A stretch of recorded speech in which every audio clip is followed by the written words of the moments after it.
यज्ञ हो रहा है हस्तिनापुर में, वहां जाना चाहिए। यश्वमेघ यज्ञ से पांडवों की ख्याति बढ़ेगी तो आपकी भी ख्याति बढ़ेगी। और इधर अभी युद्ध करने का समय नहीं है कि उससे समझौता करके युद्ध किया जाए। भगवान ने वही निर्णय लिया है और जाके हस्तिनापुर पहुंच गए हैं। हस्तिनापुर में पांडवों के वहां भगवान ने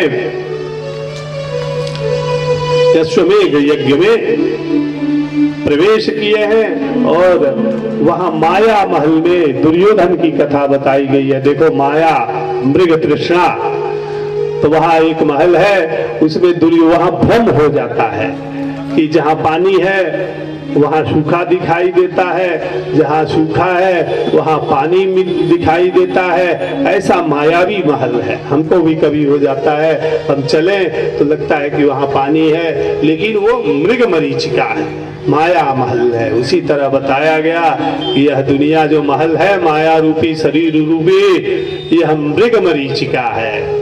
यह दिखाई दे रहा है कि यह शरीर जो है वह मेरा है, लेकिन शरीर मेरा नहीं है, आत्मा ही हम हैं, हम शरीर नहीं है। शरीर तो नष्ट हो जाता है, आत्मा अनंत काल तक चलता रहता है। ऐसा करके जो परमात्मा का चिंतन करता है, मनन करता है, उसे अवश्य भगवत प्राप्ति होती है। बोलिए आनंद कंद भगवान की जय हो।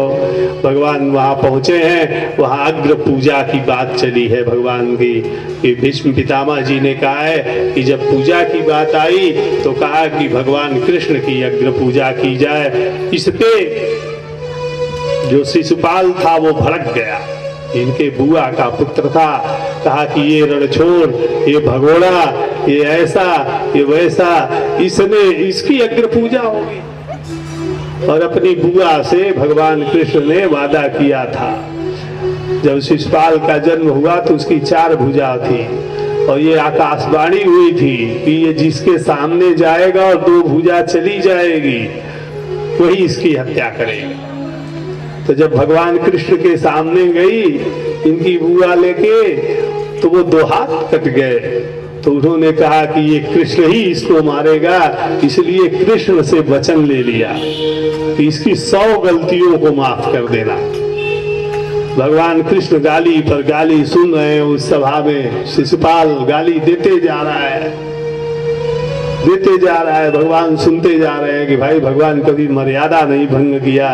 जब 100 पूरा होता है तो भगवान ने चक्र सुदर्शन से शिशुपाल का संहार किया। बोलिए आनंद कंद भगवान की जय। अब जरासंध बचता है, जरासंध भी बचा हुआ है। तो जरासंध के वहां भगवान पांडवों को लेके जाते हैं भीम सहित ब्राह्मण वेश धारण करके, और जाके उसके पूजा के समय वो बड़ा दान देता है जरासंध। तो जब पूजा का समय बेला है उसी समय ब्राह्मण बन के गए हैं, और जब उसने पूछा है कि तुम्हें क्या चाहिए, तो भगवान ने कहा है हमें युद्ध चाहिए।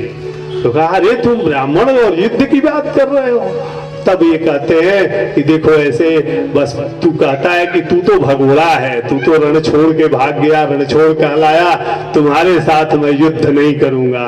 भगवान कृष्ण ने कहा चल मेरे साथ युद्ध नहीं करेगा तो मेरा ये शिष्य भीम है, इसके साथ युद्ध कर। बोल आनंद कंद भगवान की जय हो। भगवान भीम से युद्ध होने लगा। कहते हैं बहुत युद्ध चला। तब भगवान ने देखा कि ऐसे तो मरेगा नहीं, तो भगवान ने एक डाली थी उस तिनके को ऐसे चीरा और दोनों उल्टे तरफ भेजा। जब फेंक दिया और तो ये इशारा किया कि एक जरा नाम की राक्षसी से पैदा हुआ था, उस समय 2 टुकड़े में था और उसी ने इसे जोड़ा था। जब दोनों भाग 2 तरह चीर के फेंका जाएगा तभी मरेगा। यह इशारा करके भीम से जरासंध का संहार भगवान कृष्ण ने कराया। बोलिए आनंद कंद भगवान की जय हो। अब जरासंध के बाद भगवान जो है